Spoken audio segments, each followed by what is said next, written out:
एक गंवार लड़के की बहुत दर्द भरी दास्तां है, एक बार जरूर पढ़े। एक लड़की की शादी उसकी मर्जी के खिलाफ एक सीधे साधे लड़के से की जाती है, जिसके घर में एक माँ के अलावा और कोई नहीं है। दहेज में लड़के को बहुत सारे उपहार और पैसे मिले होते हैं।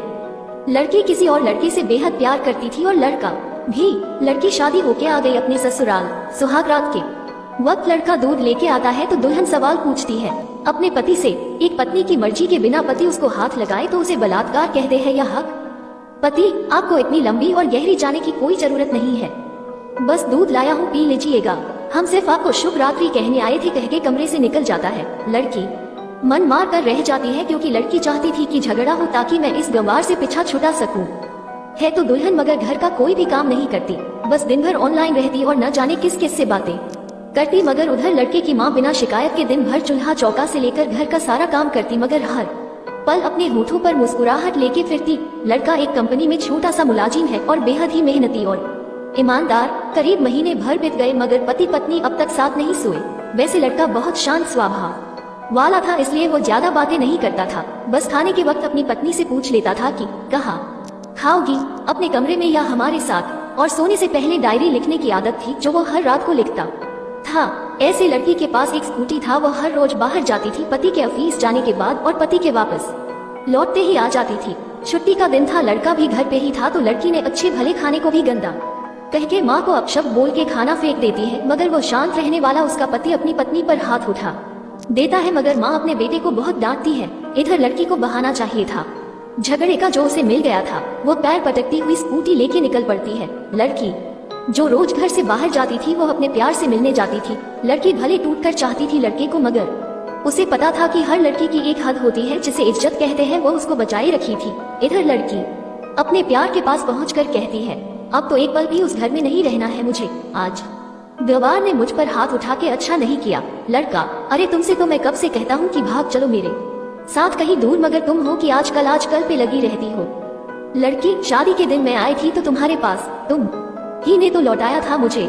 लड़का, खाली हाथ कहाँ तक भागोगे, तुम ही बोलो। मैंने तो कहा था कि कुछ पैसे और गहने साथ ले लो, तुम तो खाली हाथ आई थी। आखिर दूर एक नई जगह में जिंदगी नए सिरे से शुरू करने के लिए पैसे तो चाहिए ना। लड़की, तुम्हारे और मेरे प्यार के बारे में जानकर मेरे घर वालों ने बैंक के पासबुक, एटीएम और मेरे गहने तक रख लिए थे, तो मैं क्या लाती अपने साथ। हम दोनों मेहनत करके कमा भी तो सकते थे। लड़का, चलाकर इंसान पहले सोचता है और फिर काम करता है, खाली हाथ भागते तो ये इश्क का भूत 2 दिन में उतर जाता, समझी।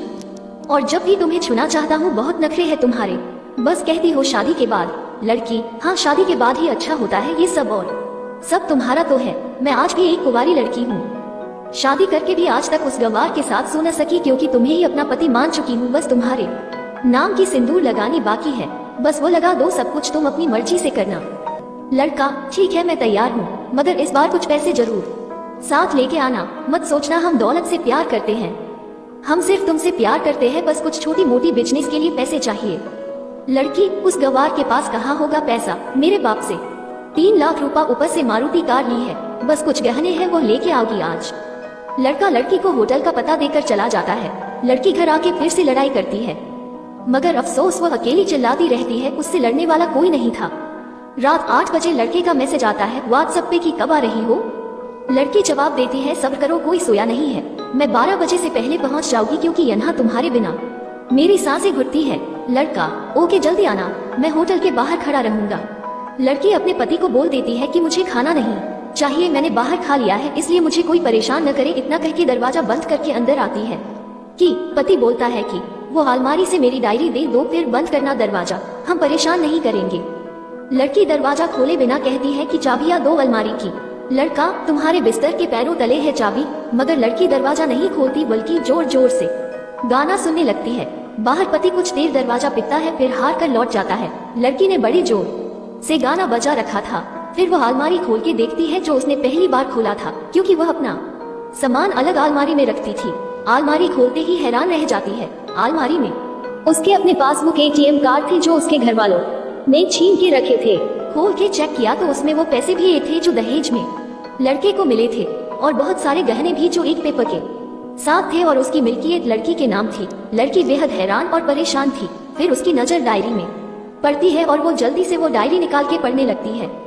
लिखा था, तुम्हारे पापा ने एक दिन मेरी माँ की जान बचाई थी अपना खून देकर। मैं अपनी माँ से बेहद प्यार करता हूँ, इसलिए मैंने झुककर आपके पापा को प्रणाम करके कहा कि आपका ये अनमोल एहसान कभी नहीं भूलूंगा। कुछ दिन बाद आपके पापा हमारे घर आए हमारे तुम्हारे रिश्ते की बात लेकर, मगर उन्होंने आपकी हर बात बताई हमें कि आप एक लड़के से बेहद प्यार करती हो। आपके पापा आपकी खुशी चाहते थे, इसलिए वो पहले लड़के को जानना चाहते थे। आखिर आप अपने पापा की प्रिंसेस जो थी, और हर बाप अपने प्रिंसेस के लिए एक अच्छा ईमानदार प्रिंस चाहता है। आपके पापा ने खोज करके पता लगाया कि वो लड़का बहुत सी लड़की को धोखा दे चुका है और पहली शादी भी हो चुकी है, पर आपको बता न सके क्योंकि उन्हें पता था कि ये जो इश्क का नशा है वो हमेशा अपनों को गैर और गैर को अपना समझता है। एक बाप के मुंह से एक बेटी की कहानी सुनकर मैं अचंभित हो गया। हर बाप यहाँ तक शायद ही सोचे। मुझे यकीन हो गया था कि एक अच्छा पति होने का सम्मान मिले न मिले, मगर एक दामाद होने की इज्जत मैं हमेशा पा सकता हूँ। मुझे दहेज में मिले सारे पैसे मैंने तुम्हारे अकाउंट में कर दिए, और तुम्हारे घर से मिली गाड़ी आज भी तुम्हारे घर पे है, जो मैंने इसलिए भेजी ताकि जब तुम्हें मुझसे प्यार हो जाए तो साथ चलेगे कहीं दूर घूमने। दहेज इस नाम से नफरत है मुझे, क्योंकि मैंने ही दहेज में अपनी बहन और बाप को खोया है। मेरे बाप के अंतिम शब्द भी यही थे कि किसी बेटी के बाप से कभी एक रुपया न लेना। मर्द हो तो कमा के खिलाना, तुम आजाद हो कहीं भी जा सकती हो। डायरी के बीच पन्नों पर तलाक की पेपर है, जहाँ मैंने पहले ही साइन कर दिया है। जब तुम्हें लगे कि अब इस गवार के साथ नहीं रखना है तो साइन करके कहीं भी अपनी सारी चीजें लेके जा सकती हो। लड़की हैरान थी, परेशान थी, न चाहते हुए भी गवार के शब्दों ने दिल को छुआ था। न चाहते हुए भी गवार के अनदेखे प्यार को महसूस करके पलकें नम हुई थी। आगे लिखा था, मैंने तुम्हें इसलिए मारा क्योंकि आपने माँ को गाली दी, और जो बेटा खुद के आगे माँ की बेइज्जती होते सहन कर जाए, फिर वह बेटा कैसा। कल आपके भी बच्चे होंगे, चाहे किसी के साथ भी हो, तब महसूस होगी माँ की महानता और प्यार। आपको दुल्हन बना के हम सफर बनाने लाया हूँ, जबरदस्ती करने नहीं। जब प्यार हो जाए तो भरपूर वसूल कर लूंगा आपसे। आपके हर गुस्ताखी का बदला हम शिद्दत से लेंगे। हम आपसे, अगर आप मेरी हुई तो बेपनाह मोहब्बत करके, किसी और की हुई तो आपके हक में दुआएं मांग के। लड़की का फोन बज रहा था जो वाइब्रेशन मोड पे था। लड़की अब दुल्हन बन चुकी थी, पलकों से आंसू गिर रहे थे। सिसकते हुए मोबाइल से पहले सिम निकाल के तोड़ा, फिर सारा सामान जैसा था वैसे रख के न जाने कब सो गई पता नहीं चला। सुबह देर से जागी तब तक गवार ऑफिस जा चुका था। पहले नहा धोकर साड़ी पहनी, लंबी सी सिंदूर डाली अपनी मांग में, फिर मंगलसूत्र, जबकि पहले एक टीकी जैसी साइड पे सिंदूर लगाती थी ताकि कोई लड़का ध्यान न दे, मगर आज 10 किलोमीटर से भी दिखाई दे ऐसी लंबी और गाढ़ी सिंदूर लगाई थी दुल्हन ने। फिर किचन में जाके सासू माँ को जबरदस्ती कमरे में लेके तैयार होने को कहती है, और अपने गवार पति के लिए थोड़े नमकीन, थोड़े हलवे और चाय बना के अपनी स्कूटी में सासू माँ को जबरदस्ती बिठाकर, जबकि कुछ पता ही नहीं है उनको कि बहू आज मुझे कहाँ ले जा रही है, बस बैठ जाती है।